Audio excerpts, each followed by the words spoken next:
अच्छा पवन, सबसे जो अहम बात हो जाती है कि जिन्होंने याचिका दायर की और इन्होंने जो दावे किए, उन दावों के मद्देनजर जो लगातार 2 दिन से वो वीडियोग्राफी फोटोग्राफी की जा रही है अंदर जाकर, जो लोग ऑफ द कैमरा भी कह रहे होंगे, कोई ना कोई आपके सूत्र से जानकारी मिल रही है, कितने आश्वस्त नजर आ रहे हैं अपने दावों को लेकर जो उन्होंने किए थे पहले?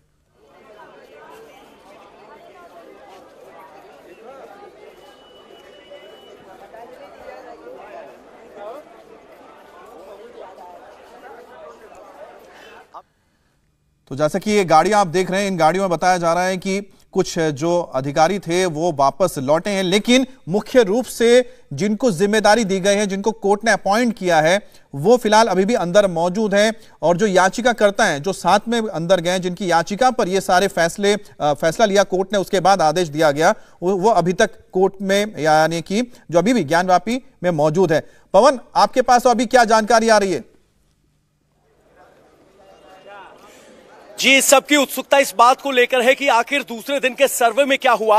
आइए आपको ग्राफिक्स के जरिए बताते हैं कि आज दूसरे दिन के सर्वे की कार्रवाई की रूपरेखा क्या रही और 52 लोगों की टीम ने जब वहां अंदर जाकर मुआयना किया तो क्या क्या उस मुआयने में शामिल था। सबसे पहले तहखानों के खंभों की मोटाई नापी गई है, लंबाई नापी गई है, तहखानों के दरवाजों की मैपाइश की गई है, दीवारों की मोटाई नापी गई है, मंडप की ऊंचाई नापी गई है। मस्जिद की छत का जो सर्वे हुआ है उसमें भी देखा गया है कि मस्जिद की छत किस तरीके की है और क्या वो छत किसी मौजूदा स्ट्रक्चर पर बनाई गई है।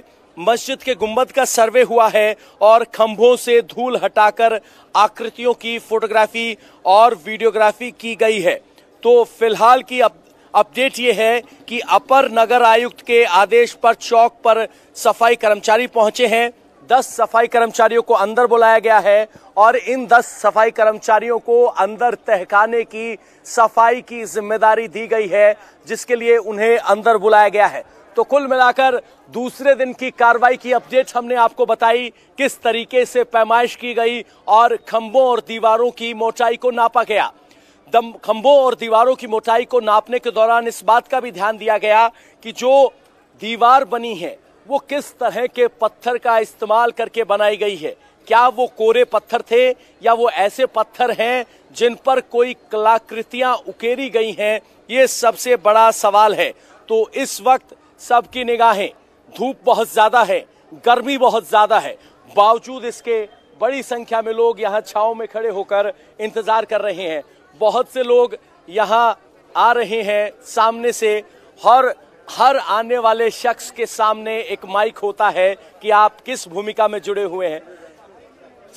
तो ये बात है। तो यहाँ से सब लोग निकल रहे हैं, लेकिन जो टीम अंदर सर्वे कर रही थी, 52 लोगों की टीम, उसमें से अधिकारी, डीएम जरूर यहाँ से निकले हैं, लेकिन बाकी लोग बाहर नहीं आए हैं।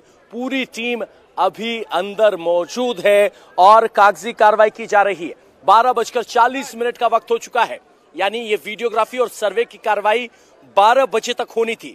ये अतिरिक्त 40 मिनट का समय कागजी कार्रवाई में इस्तेमाल किया जा रहा है। तो कुल मिलाकर कहा जा सकता है कि जो 2 दिन की फाइंडिंग्स हैं उस पर दोनों पक्षों के हस्ताक्षर लिए जा रहे हैं, क्योंकि कार्रवाई को पूरा होने की एक अपडेट या कहें कि एक कागजी नोट बनाया जाएगा कि इन इलाकों की वीडियोग्राफी और फोटोग्राफी की गई। इन इलाकों की वीडियोग्राफी और फोटोग्राफी के दौरान ये शख्स मौजूद रहे, ये अधिकारी थे, उनके हस्ताक्षर लिए जाएंगे।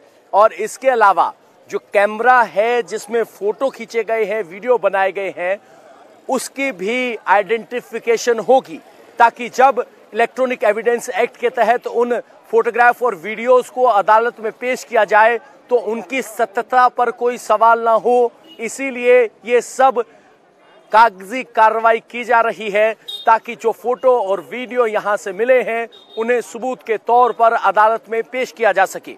आपकी जानकारी के लिए बता दें कि ये अपील कुल मिलाकर तब की गई, कहा गया कि 1993 से पहले श्रृंगार गौरी मंदिर, जो कि मंदिर की तरफ तहखाने यानी मस्जिद के नीचे के हिस्से में बना हुआ है, वहां पूजा होती थी, जिस पर 1993 में रोक लगी। डीएम के आदेश के बाद, हाईकोर्ट के आदेश के बाद डीएम ने ताले लगवाए और अब वो ताले 3 दशक के बाद 1993 के बाद 2022 में जाकर खुले हैं और सबकी उत्सुकता ये है कि आखिर वो जब ताले खुले हैं तो उनमें क्या सामने निकल कर आया है।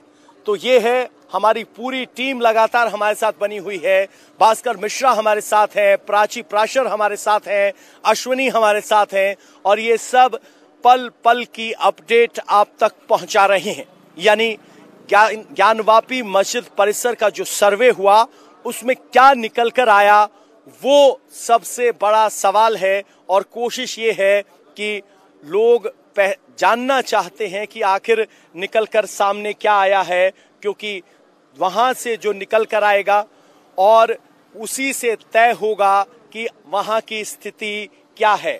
तो सबकी निगाहें न सिर्फ वाराणसी बल्कि देश भर की निगाहें, आपको बता दें जब से सर्वे चल रहा है तो इस पूरे मामले में बयानबाजी भी खूब हो रही है।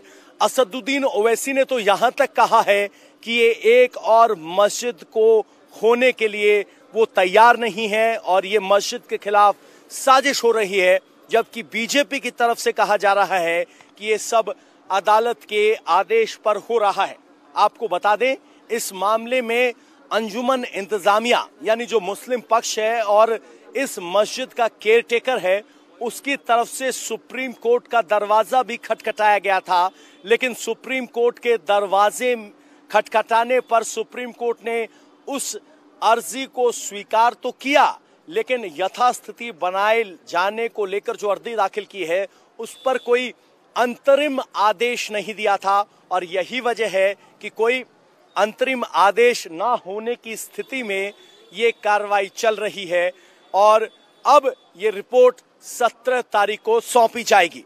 तो कुल मिलाकर 2 दिन की इस कार्रवाई को अगर मैं आपके सामने समेटने की कोशिश करूं तो ये है कि पहले दिन टीम गई जिसका फोकस तहखाने में था। 4 तहखाने खोले गए। एक तहखाना जब खोला गया तो उसके अंदर 2 अलग अलग कमरे मिले। एक कमरे की चाबी थी जबकि दूसरे कमरे के ताले को तोड़ा गया। वहां पर जो मिला है वो हमारे सूत्र हमें बता रहे हैं कि वहां कमल का निशान, स्वास्तिक का निशान, इस तरह की कलाकृतियां दीवारों पर उकेरी गई है।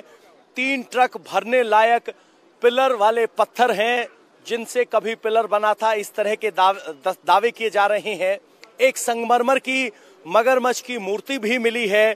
तो ये सब कल की सूचना या कहें कि कल के सर्वे से मिला, जो सूचना बाहर निकल कर आई और आज सर्वे किया गया और आज के सर्वे में ग्राउंड फ्लोर और गुंबद के इलाके की पैमाइश की गई, मोटाई नापी गई। इंडिया टीवी हर वक्त हर जगह डाउनलोड करने के लिए सर्च करें India TV news Google play store या ऐप स्टोर पर।